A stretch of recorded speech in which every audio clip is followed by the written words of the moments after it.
জাতি এটাকে আর সহ্য করতে পারছে না। জাতি যখন এগোতে চায়, দেশ যখন উন্নতির দিকে যেতে চায়, আওয়ামী ভূত, ভূত নাকি পিছন দিকে হাঁটে, ভূত নাকি পিছন দিকে হাঁটে। এই আওয়ামী ভূত পিছন দিকে শুধু হাঁটে। ওই ৭১, ওই ৭১, ৭১-এর বাহানা তুলে গোটা জাতিকে দ্বিধা বিভক্ত করেছিল। তারা রাজাকার বলেছিল সবাইকে। আমরা বলতে চাই, বাংলাদেশ জামাত ইসলামী, ইসলামী ছাত্র শিবির, বাংলাদেশের তৌহিদি জনতা, দেশপ্রেমিক বাংলাদেশের নাগরিক কখনো পাকিস্তানের পক্ষে কথা বলে না, কখনো পাকিস্তানের স্বার্থে কোনো কাজ করে নাই, কোনো নজির নাই। কিন্তু ৭১ সালের পর থেকে ৫৪ বছরের ইতিহাসে হাজার হাজার প্রমাণ আমাদের হাতে রয়েছে। এই আওয়ামী অপশক্তি, এই ফ্যাসিস্ট শক্তি ভারতের স্বার্থে, নিজের দেশের স্বার্থকে জলাঞ্জলি দিয়ে একের পর এক কথা বলেছে, কাজ করেছে। কথা ঠিক কিনা? অতএব রাজাকার যদি বলতেই হয়, বাংলাদেশের মানুষ রাজাকার নয়, রাজাকার হলো আওয়ামী লীগ। বাংলাদেশের প্রকৃত রাজাকার আওয়ামী লীগ। রাজাকার মানে সাহায্যকারী, যারা অন্য দেশকে সাহায্য করে দেশের স্বার্থের বিরুদ্ধে। আমরা কখনো দেশের স্বার্থের বিরুদ্ধে পাকিস্তানের পক্ষে কথা বলি নাই। ওরা আমাদেরকে পাকিস্তানি বলে, পাকিস্তানি বলে। কোন প্রমাণ আপনাদের হাতে আছে? আমরা পাকিস্তানের পক্ষে একটা বিবৃতি দিয়েছি, পাকিস্তানের স্বার্থে একটা কাজ করেছি। আমরা তো ক্ষমতায়ও ছিলাম না ক্ষমতায়? ৪ দলীয় জোটে একটা নজির দেখান। আমরা হাজার হাজার নজির দেখাবো আপনারা ভারতের সাথে কি না করেছেন। অতএব রাজাকার আপনারা রাজাকার, আওয়ামী লীগ রাজাকার, ছাত্রলীগ রাজাকার, যুবলীগ রাজাকার। এই রাজাকারের ঠাঁই বাংলাদেশে আর হবে না ইনশাআল্লাহ। বাংলাদেশের মানুষ চেয়েছিল হাসিনার পদত্যাগ, কিন্তু আল্লাহর ফয়সালা ছিল হাসিনার পদত্যাগ না, হাসিনার দেশত্যাগ। আর আস্ফালন করে লাভ হবে না, আর দিবা স্বপ্ন দেখে লাভ হবে না। হাসিনা আসিতেছে, আমরা অপেক্ষায় রয়েছি। হাসিনাও আসিবে, আমরাও ধরিয়া ফেলিব। বাংলাদেশের মাটিতে ওই খুনি হাসিনার হাজারো খুনের বিচার হবে ইনশাআল্লাহ। খুনের সাথে যারা জড়িত আওয়ামী অপশক্তি, তাদের বিচার এই বাংলার মাটিতে হবে ইনশাআল্লাহ। একজনও ছাড় পাবেন না ইনশাআল্লাহ। ওই ধোঁয়া তুলে লাভ নাই।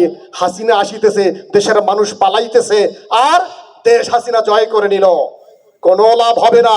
বাসাধনেরা, বাংলাদেশের মানুষ আজ জেগে উঠেছে।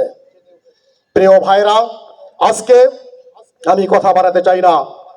আজকে ৫৪তম এই বিজয়ের বর্ষপূর্তিতে আমি করণীয় কয়েকটি দিক বলে আমি আমার কথা শেষ করতে চাই। প্রথম কথা হলো, স্বাধীনতা অর্জন একটি নিয়ামত।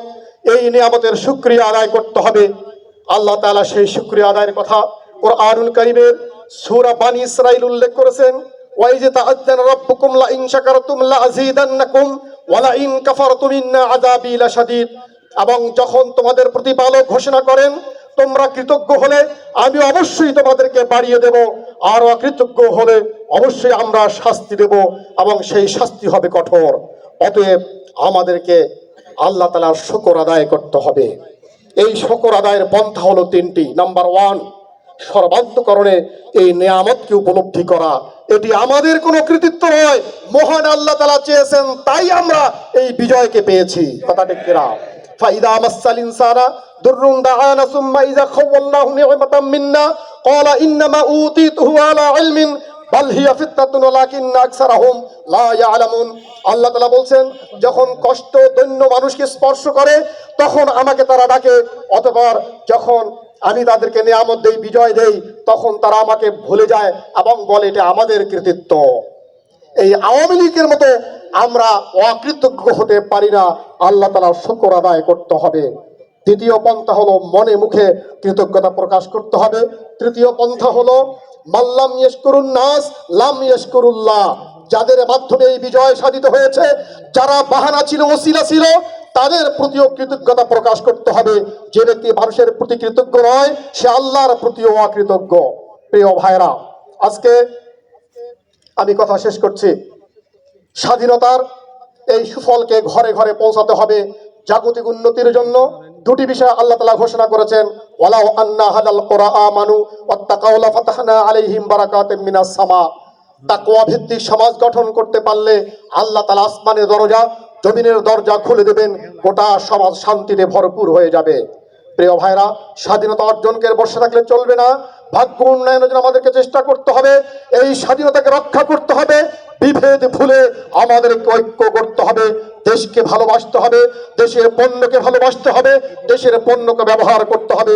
দেশের বিরুদ্ধে ষড়যন্ত্র, স্বাধীনতার বিরুদ্ধে ষড়যন্ত্র, সার্বভৌমত্বের বিরুদ্ধে যত ষড়যন্ত্র, এই ষড়যন্ত্রের বিরুদ্ধে আমাদেরকে রুখে দাঁড়াতে হবে। সর্বোপরি একটি গণতান্ত্রিক ইনসাফ ভিত্তিক রাজনৈতিক সরকার প্রতিষ্ঠার জন্য আমাদের সকলকে হাতে হাত মিলে, কাঁধে কাঁধ মিলে আমাদেরকে সংগ্রাম চালিয়ে যেতে হবে। অন্তর্বর্তীকালীন সরকার বর্তমান রয়েছে, আমরা আশা করছি এই সরকারের মাধ্যমে একটি গণতান্ত্রিক, একটি রাজনৈতিক, একটা সুন্দর ইনসাফ ভিত্তিক সরকার বাংলাদেশে আসবে। আমরা আশা করছি সেই সরকার প্রতিষ্ঠা হওয়ার মধ্য দিয়ে এই দেশের মানুষ তার প্রকৃত স্বাধীনতা, প্রকৃত বিজয় সেদিন সুভোগ করতে পারবে। প্রিয় ভাইয়ের, আসুন সেই সুন্দর বৈষম্যহীন, সেই সুন্দর আগামীর বাংলাদেশ গড়বার উদাত্ত আহ্বান জানিয়ে আমি আমার কথা শেষ করছি। আল্লাহ হাফেজ। বাংলাদেশ জিন্দাবাদ, বাংলাদেশ জামাত ইসলামী জিন্দাবাদ। আজকের এই বিজয় দিবস সফল হোক। আসসালামু আলাইকুম ওয়া রাহমাতুল্লাহি ওয়া বারাকাতুহু। ধন্যবাদ সম্মানিত জনাব আমিরকে তার